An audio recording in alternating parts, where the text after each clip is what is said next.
Chief Joseph and the Nez Perce came to Fort Abraham Lincoln. This is the past times, your news from the edge of history.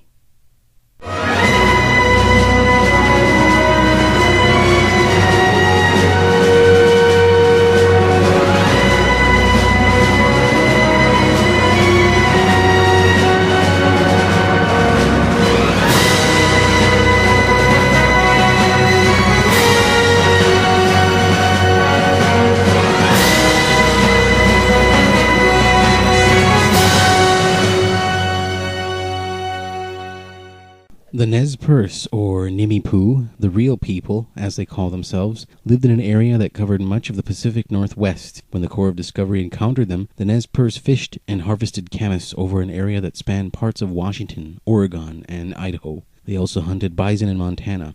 Their territory was approximately 17 million acres. Their continual cultural occupation of the region dates back about 9,000 years. In 1877, the Nez Perce began a 1,000-plus-mile exodus motivated by an exchange of escalating violence between them and white settlers. They fled their ancestral home in the Wallowa Valley, Oregon, on a journey that turned about itself in Idaho, twisted back and forth across the present-day Montana and Idaho borders, through the Yellowstone National Park, and north in a sinuous line towards the Canadian border, where hope rested with the exile Sitting Bull and the Hunkpapa Lakota. 15 miles south of present-day Chinook, Montana, is a battlefield, the last stand in the odyssey of Chief Joseph and the Nez Perce. On September 29, 1877, about 800 Nez Perce established camp along Snake Creek, about 40 miles south of Canada.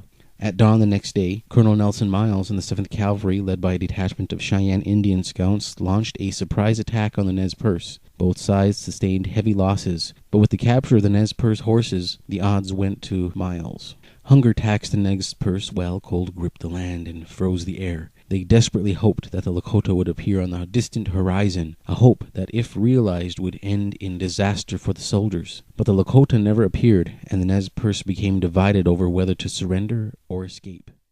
On October 5, 1877, Chief Joseph and his interpreter, a fellow Nez Perce named Tom Hill, met with Colonel Miles, General Howard, and their interpreter Ad Chapman on a rise between the two camps to discuss terms of the Nez Perce surrender.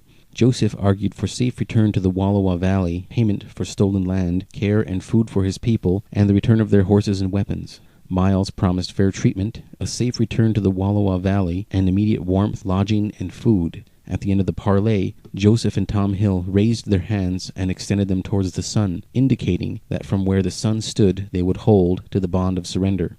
Joseph went back to the Nez Perce camp and dressed in his finest in preparation for his surrender. As Joseph was preparing himself, Whitebird and his followers cut strips of blankets and bound their feet, readying themselves for one last run for the border.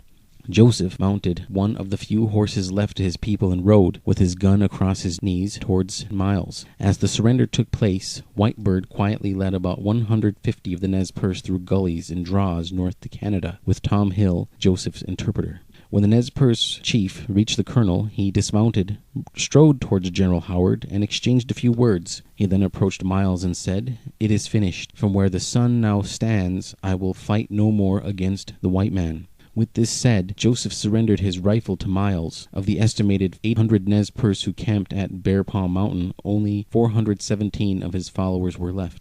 Colonel Miles escorted the Nez Perce to Fort Keogh, where they were to spend the winter. Both Miles and Joseph believed that in the spring Miles would escort the Nez Perce back to the Wallowa Valley. Shortly after arriving at Fort Keogh, Colonel Miles received a message to escort the Nez Perce to Fort Abraham Lincoln. The old, infirm, children, and any others deemed unfit to ride were put aboard riverboats. The Nez Perce arrived at Fort Abraham Lincoln in the middle of November 1877. As they approached the fort, cannons fired twice to signal that the boats would be inspected when they pulled ashore. The Nez Perce were overwhelmed at the noise of the cannons, which they thought were a signal for the soldiers to hang them. When the river travelers arrived at Fort Abraham Lincoln, the Nez Perce traveling by land were camped in Painted Woods near present-day Washburn, North Dakota.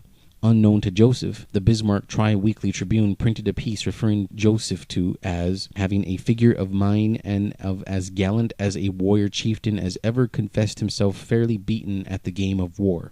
General Howard was quoted as calling Joseph an intelligent and very good Indian. The citizens in and around Bismarck characterized the Nez Perce as kind, uncomplaining, and far superior to other Indians, as having the best horsemen and marksmen, and a tribe that didn't take scalps as trophies. The Nez Perce entered Bismarck in triumph. Locals ran out to greet Chief Joseph and his people with hot food. The day after the Nez Perce arrived, the city of Bismarck provided a banquet in their honor. The banquet seemed more of a question-and-answer session with food, but Joseph was given the floor to speak and tell the people and reporters what happened to his people and how he got to Fort Abraham Lincoln.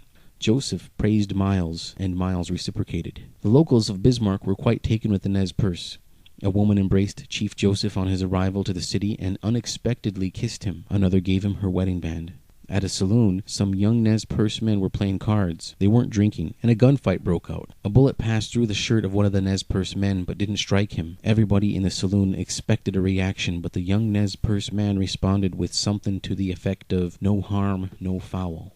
A shopkeeper engaged a Nez Perce in the Plains Indian Sign Language for about 20 minutes, until the Nez Perce finally spoke in English.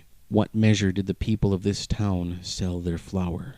The stories are either absurd or true, but regardless, the city of Bismarck treated the Nez Perce with great respect and showed an openness to conduct business with them. The Nez Perce stayed for 4 days at Fort Abraham Lincoln before being loaded onto the train to St. Paul, then to Fort Leavenworth, and finally to Indian Territory. They were later relocated to the Colville Indian Reservation in Montana. The Nez Perce were never allowed to return to their ancestral homeland.